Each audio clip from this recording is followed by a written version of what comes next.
मछली और मेंढक की कहानी। एक समय की बात है, एक सुंदर तालाब में बहुत सारी मछलियाँ और मेंढक रहते थे।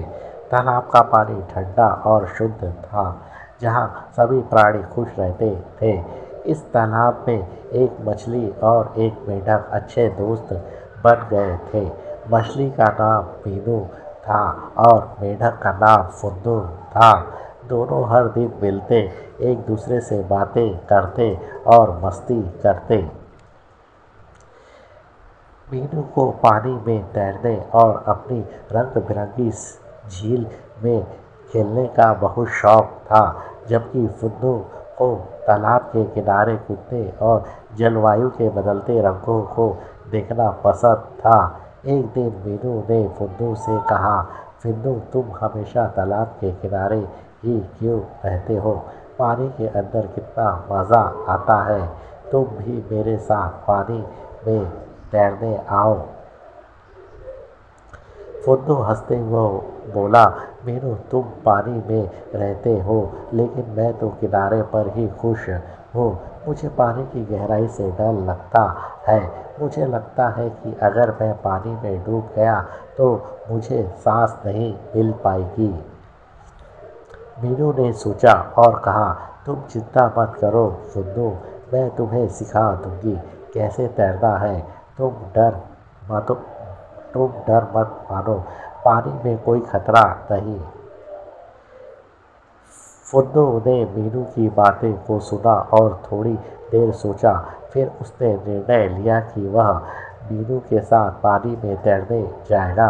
मीनू उसे अपने साथ पानी में लेकर गई। पहले तो फुन्नू डरता रहा, लेकिन मीनू ने उसे धीरे धीरे तैरने की कला सिखाई। कुछ ही समय में फुन्नू ने तैरना सीख लिया और उसे बहुत मज़ा आने लगा। कुछ दिन बाद मीनू ने फुन्नू से कहा, अब तुम तैरने में माहिर हो गए हो, चलो मैं तुम्हें तालाब के दूसरे हिस्से में दिखाती हूँ। फुन्नू ने उत्साहित होकर हामी भर दी। दोनों एक साथ तालाब के दूसरे हिस्से में गए। वहाँ एक गहरी खाई थी, जिसमें मीनू ने फुन्नू से कहा, देखो फुन्नू, यहाँ की गहराई में जितना अच्छा है, उतना ही ताजगी और शांति भी है। यह पानी तुमसे कुछ छुपा नहीं सकता। फुन्नू ने गहरे पानी में उतरने से मना किया। वह डरने लगा और बोला, मीनू, यह गहरा पानी मुझे डराता है। मैं अब वापस किनारे पर जाना चाहता हूँ।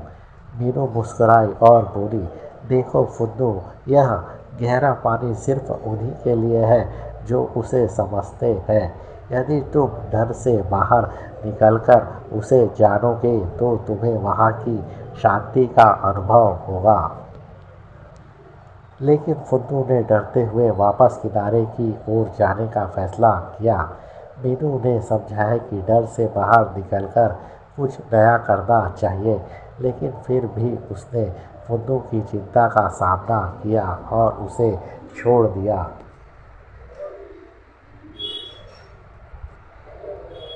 इस कहानी से यह शिक्षा मिलती है कि कभी कभी हमें डर से बाहर निकलकर कुछ नया अनुभव करने की कोशिश करनी चाहिए, लेकिन अपनी सहजता और सीमा का भी ध्यान रखना चाहिए। दोनों के अलग अलग दृष्टिकोण थे और वही उनकी मित्रता को अनोखा बनाता था।